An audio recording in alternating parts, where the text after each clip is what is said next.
At an all-staff training, we were asked individually who our legend was. When it came to my turn, with the speed of light, I belted out the name Steve Jobs.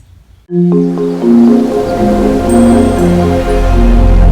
can't connect the dots looking forward. You can only connect them looking backward. So you have to trust that somehow the dots will connect in the future.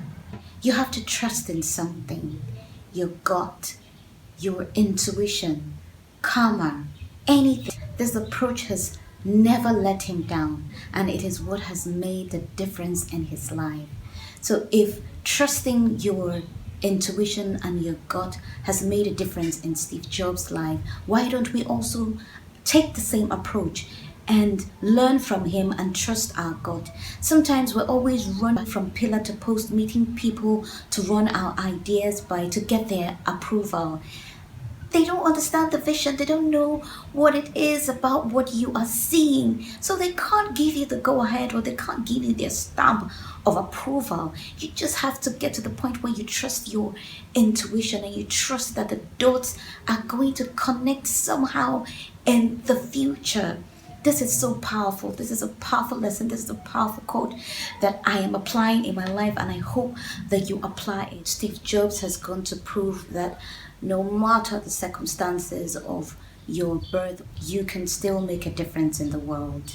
When Steve Jobs was born, unfortunately, his parents didn't want him due to no fault of the parent. However, I would have preferred the parents to rather insist.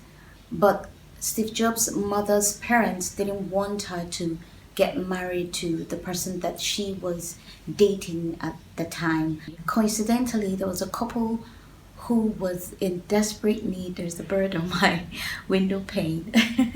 There was this couple, Mr. Jobs and his wife, who were looking for a child. Unfortunately for them, they couldn't have a child of their own, and so they had to look into adopting. They got a call that there was a baby up for adoption, and that was how Steve ended up in the couple's home. He was very clear about what he wanted to learn in school, and so the courses that didn't appeal to him, or the subjects that didn't appeal to him, he dropped them and immersed himself in the ones that really appealed to him. He loved science, he loved technology, and he was an avid reader. He was just constantly immersing himself in books. He had the innovation, he had the foresight, he had the vision, and Wozniak had the ability to implement his ideas, and that was how the partnership started. He has the ability to engage his mind. He can sit down and think of something, and it has to be implemented exactly the way he thought it out. Sometimes I wonder how his mind works. And the very interesting thing about the way Steve Jobs' mind works is he goes into this reality distortion field.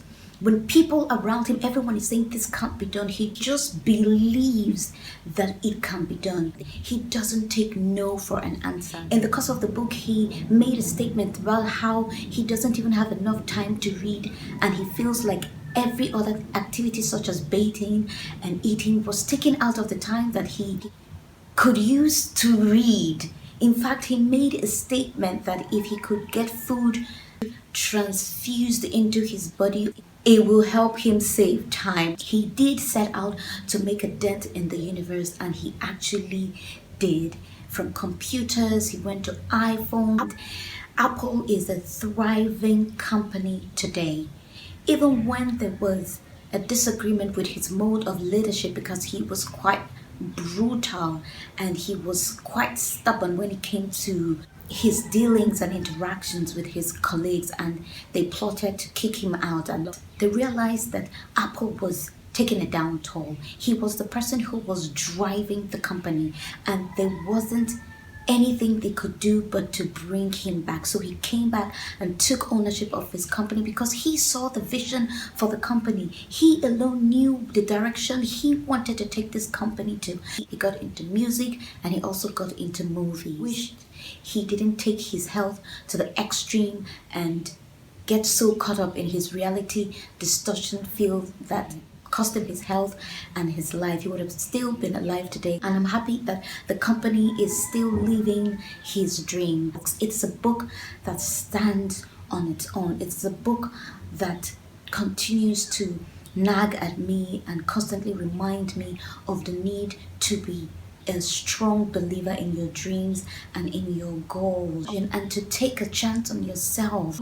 He is an inspiration. He is driven. He is someone who tells you that if he can do it, you too can do it. If you have a dream, go for it, pursue it, achieve it, so that you can make a dent in your own way in the universe and inspire so many people. The phone that I'm using to record this video is an iPhone, a product of Apple, a brainchild of Steve Jobs.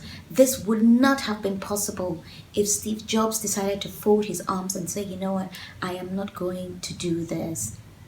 He went all out, and I am grateful for people like him who step out and do their calling. He was so sure of what he wanted. You know, a lot of us aren't sure. We just keep dabbling and gambling, and we realize at the end of the day that our ladder is leaning against the wrong wall. That was never the case with Steve Jobs. If you read throughout his book, you will see that just like you and I, he faced challenges, but he overcame it. Challenges are a part of the process to greatness.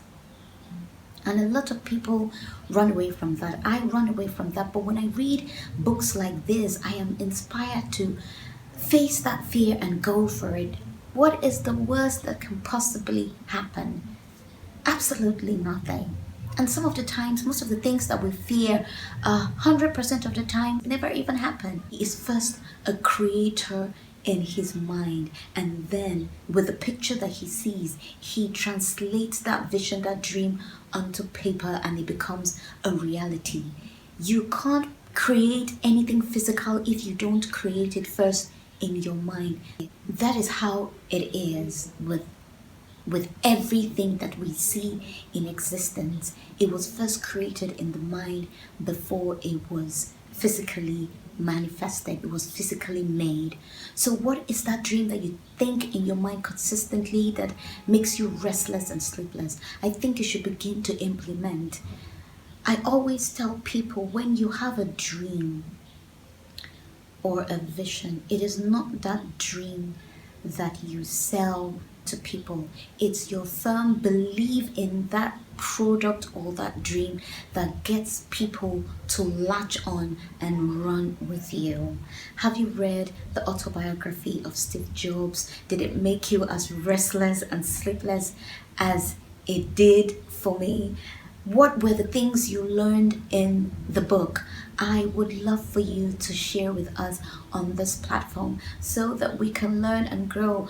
Please don't be tired of hearing me say share on the platform so that we can learn and grow, because this is the reason behind why I make these videos. You probably might have seen a perspective that I didn't see in the book and would want to share. Please feel free, and I will see you in my next video. Peace and angels.